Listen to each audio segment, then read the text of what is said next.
Hi ಎಲ್ಲರಿಗೂ, ಹೇಗಿದ್ದೀರೆಲ್ಲರೂ? ನಾನು ನೋಡಿ ಇಲ್ಲಿ ತೋಟದಲ್ಲಿದ್ದೇನೆ. ಇಲ್ಲಿ ಒಗ್ಗರಣೆ ಸೊಪ್ಪುಂಟು ನೋಡಿ. ಇದು ಸ್ವಲ್ಪ ತೆಗೆಯೋಣ ಅಂತ ಬಂದೆ.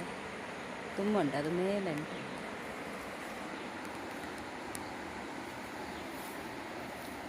ತೆಗೆದಾದ ನಂತರ ತೋರಿಸ್ತೇನೆ ನೋಡಿ. ಒಗ್ಗರಣೆ ಸೊಪ್ಪು ತೆಗೆದಾಯಿತು. ಇಲ್ಲಿ ಸ್ವಲ್ಪ ಕಪ್ಪು ತುಳಸಿ, ಆಮೇಲೆ ಇದು ನಾನು ಆಗ ತೆಗೆದಲ್ವ ಮೆಹಂದಿ ಸೊಪ್ಪು, ಇದು ಎಲ್ಲವನ್ನು ನಾನು ಮಿಕ್ಸಿಯಲ್ಲಿ ರುಬ್ಬಿ ತಲೆಗೆ ಹಾಕಬೇಕಂತ. ಇದು ಯಾರಿಗೆ ಗೊತ್ತುಂಟು ನೋಡಿ.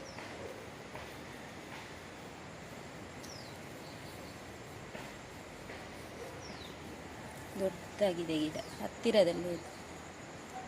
ನನ್ನ ಬೆಕ್ಕು ನೋಡಿ ಮೇಲೆ ಮೇಲೆ ಹೋಗ್ತಾ ಉಂಟು. ಓಡೆಗೆ ಈಗ ಬರ್ತಾನೆ, ಓಡೆಗೆ ಮಿತ್ತೆ ಭೃಂಗರಾಜ ಇದು ನೋಡಿ.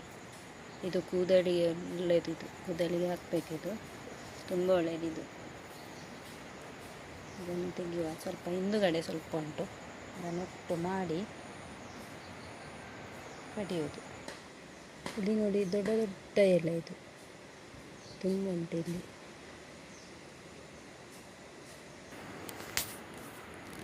ಇದರ ಬೀಜ ನೋಡಿ ಎಷ್ಟು ಚೆಂದ ಉಂಟು, ಚಿಕ್ಕ ಚಿಕ್ಕದು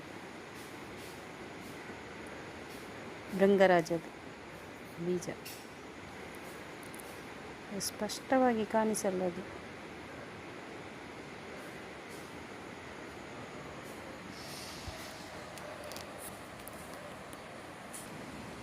ಇದು ಗೋರಂಟಿ ಹೂವಿನ ಗಿಡ, ಇದರ ಸೊಪ್ಪು ಕೂಡ ಹಾಕ್ತಾರೆ.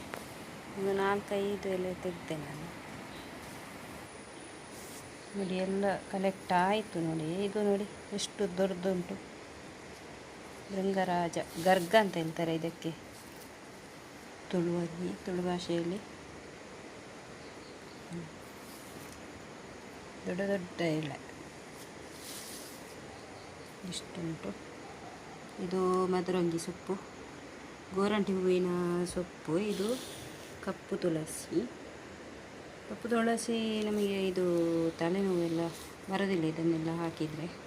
ಮತ್ತು ಇದು ಒಗ್ಗರಣೆ ಸೊಪ್ಪು. ಇದಂದರೆ ಯಾಕೆ ಅಂದರೆ ಕೂದಲೆಲ್ಲ ಕಪ್ಪಗಾಗ್ತದೆ ಇದನ್ನು ಹಾಕಿದರೆ. ಮತ್ತು ಇದು ಹಾಕುವಾಗ ಉಂಟಲ್ಲ ಕೂದಲು ಕೆಂಪಾಗ್ತದೆ. ಅಂದರೆ ಬಿಳಿ ಕೂದಲು ಇದ್ದರೆ ಕೆಂಪಾಗ್ತದೆ, ಅದು ಇಲ್ಲದಿದ್ದರೆ ಏನಾಗಲ್ಲ. ಅದಕ್ಕೆ ಎಣ್ಣೆ ಹಾಕಬೇಕು ತಲೆಗೆ, ಆವಾಗ ಏನಾಗಲ್ಲ, ಕಪ್ಪಾಗ್ತದೆ. ಎಲ್ಲವನ್ನು ಒಟ್ಟು ಮಾಡಿ ಈಗ ಗ್ರೈಂಡ್ ಮಾಡ್ತೇನೆ. ಇದು ನೋಡಿ ರೆಡಿ ಆಯಿತು. ಇದು ಬೆಕ್ಕು ಕೂಡ ಹತ್ತಿರ ಬರ್ತಾ ಉಂಟು ನೋಡಿ. ಇದು ನಮಗೆ ತುಂಬ ಒಳ್ಳೆಯದು ನೋಡಿ. ಇದು ಏನಂದರೆ ಇದು ಮೆಹಂದಿ ಸೊಪ್ಪು ಉಂಟಲ್ಲ, ಅದೆಲ್ಲ ಇದು ಪಿತ್ತ ಸಮಸ್ಯೆ ಎಲ್ಲ ಇದ್ದರೆ ಅದು ತಲೆಗೆ ಹಚ್ಚಿದರೆ ಒಳ್ಳೆಯದು. ಆಮೇಲೆ ಗೋರಂಟಿ, ಅದು ಮೆಹಂದಿ ಸೊಪ್ಪನ್ನು ಗೋರಂಟಿ ಸೊಪ್ಪು ಅಂತಲೂ ಹೇಳ್ತಾರೆ. ಮತ್ತು ಇದು ಅದೇ ಪಿತ್ತದ ಸಮಸ್ಯೆ ಇದ್ರೆಲ್ಲ ಅದು ಒಳ್ಳೆಯದಾಗ್ತದೆ ಅಂತ ಹೇಳ್ತಾರೆ. ನನಗಂತೂ ಗೊತ್ತಿಲ್ಲ, ನಾನು ಹಚ್ಚಿದರೆ ಒಳ್ಳೆಯದಾಗ್ತದೆ ಇದು ಮಾತ್ರ. ಇದರ ಎಣ್ಣೆ ಎಲ್ಲ ರೆಡಿ ಮಾಡಿದ್ದೆ ನಾನು, ಎಣ್ಣೆ ಕೂಡ ಉಂಟು ಇದರದ್ದು. ಇದು ವಿಟಮಿನ್ ಸೊಪ್ಪು ಪಲ್ಯ ಮಾಡಲಿಕ್ಕೆ ಅಂತ ತಂದೆ ನಾನು. ಮೆಹಂದಿ ಸೊಪ್ಪು ಉಂಟಲ್ಲ, ನಮ್ಮ ಭಾವನ ಮನೆಯಿಂದ ತಂದದ್ದು. ಅದೇ ನೋಡುವಾಗ ಇದು ವಿಟಮಿನ್ ಸೊಪ್ಪು ತುಂಬ ಚೆನ್ನಾಗಿತ್ತು ನೋಡಿ. ಪಲ್ಯ ಮಾಡಬೇಕಂತ ತಂದೆ ನಾನು. ಇವನು ನೋಡಿ ಹೇಗೆ ಮಲಗಿದ್ದಾನೆ ಅಂತ.